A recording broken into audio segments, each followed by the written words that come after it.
Proverbs chapter 17. He that is glad at calamities shall be punished. A friend loveth at all times.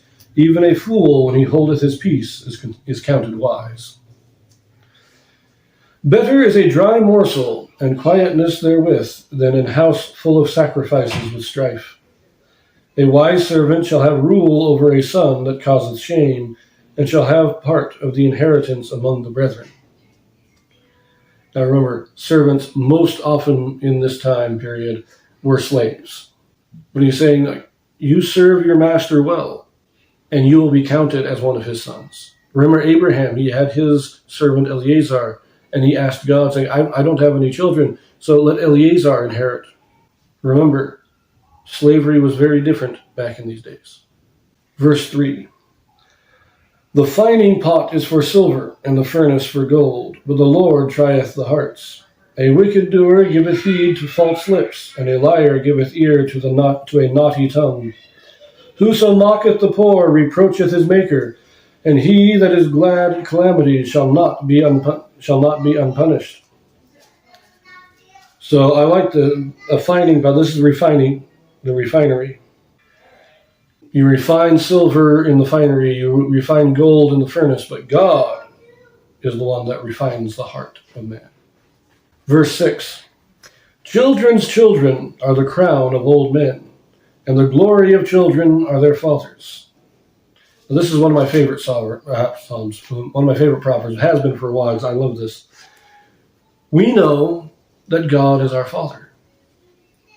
And we know that if we are faithful to the covenants, that we will attain to the same glory, and we will have our own children.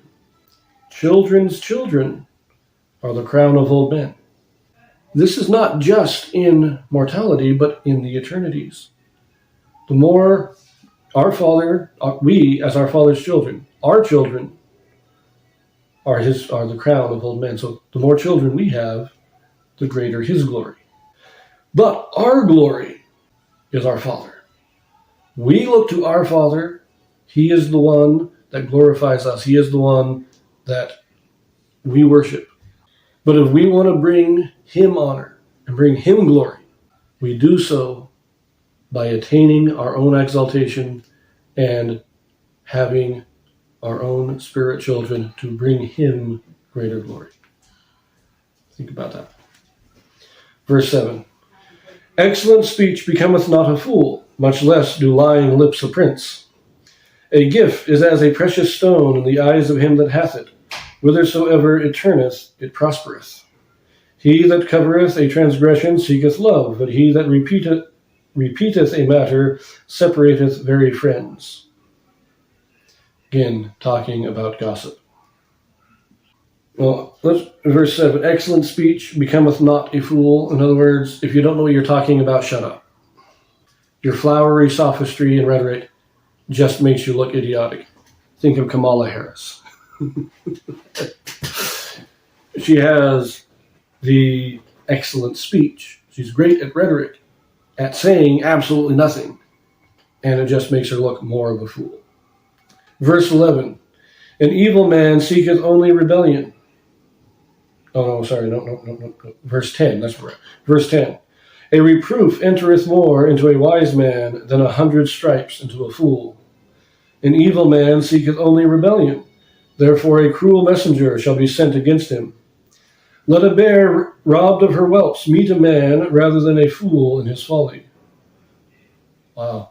Be better to be confronted with a raging bear mother than be confronted with your own folly. Verse 13, whoso rewardeth evil for good, evil shall not depart from his house. The beginning of strife is as when one letteth out water. Therefore leave off contention before it be meddled with. Because once you let the water out, it just pours out. It keeps pouring until it's all gone.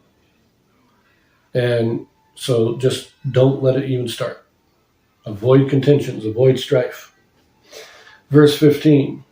He that justifieth the wicked, and he that condemneth the just, even they both are abominations to the Lord. Wherefore is there a price in the hand of a fool to get wisdom, seeing he hath no heart to it? A friend loveth at all times, and a brother is born for adversity. A man void of understanding striketh hands, and becometh surety in the presence of his friend. He loveth transgression that loveth strife, and he that exalteth his gate seeketh destruction. He that hath a froward heart findeth no good, and he that hath a perverse tongue falleth into mischief.